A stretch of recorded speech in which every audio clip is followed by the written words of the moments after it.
Ladies and gentlemen, I bring you my honest review of the Ratatouille movie. Unfortunately, I'm just kidding. This is my presentation on French cuisine and its history. When you think of French food, you might think about flaky pastries or rich stews, or maybe savory meat dishes. But you have to wonder, what are their origins? We start in the medieval period, roughly circa 1000 to 1500. Banquets were served for the wealthy nobility, and curing meats had just become cool because of recent Roman influence, which still plays a part in modern French cuisine in charcuterie, which has cold cuts like prosciutto and salami. During this time, Le Vernier was made, the earliest collection of French recipes. This would lay out the blueprint for haute cuisine later. Grains, fruit, and meat were held basically only for the rich, and the poor were stuck with just legumes. This was also one of the first instances we see chefs holding high regards for presentation and food quality, which alludes to what's to come.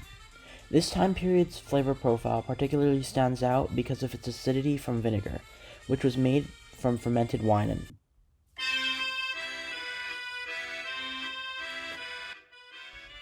During the Renaissance era, we can see it's the end of mainstream use of spices from Eastern Europe and Asia, which had a temporary stay, except for peppercorns because they're cool. To fill their role, Mediterranean herbs like rosemary, parsley, tarragon, and more integrated into France. Butter also became very popular all across Europe, but especially in France, where they make a special kind of butter called beurre de badaud, or churning butter, which has a higher fat percentage and results in a creamier butter. The French like butter so much that they even made a tower for it, called Tour de Beurre.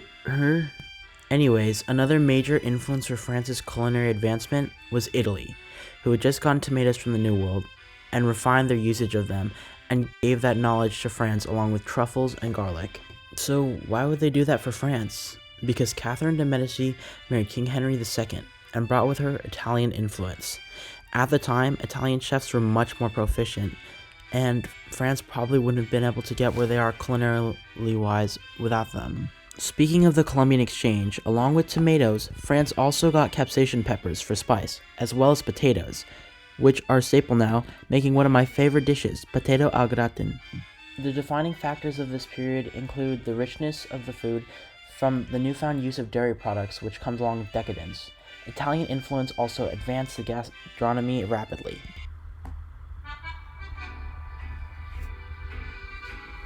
Even though technically the old regime starts in 1500, there's a big jump in culinary differences from 1500 to 1600, so you could also just call this era pre-revolution.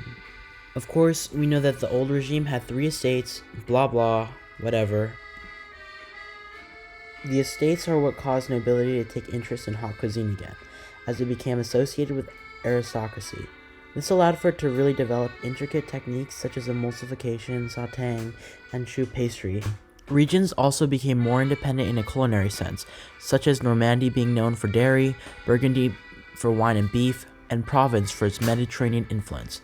This is called provincial cuisine.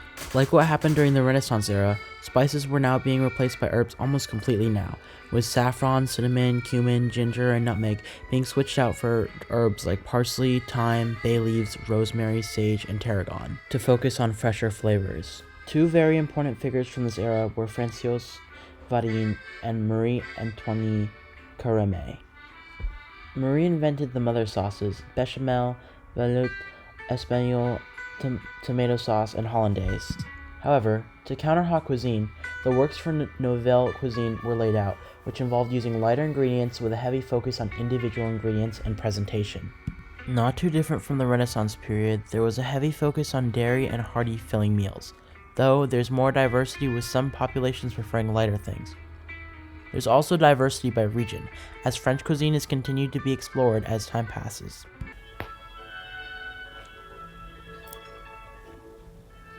Now that the revolution's over, chefs have the freedom to branch out as they please, and haute and nouvelle cuisines both expand past France.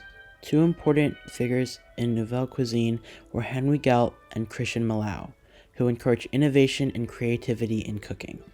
And you also have to know Julia Child. She's just my goat, and this is my presentation, so I'm including my favorite French chef. R.I.P. Julia. Anyway, thanks for your attention, and I hope, at the very least, I made you crave some French food.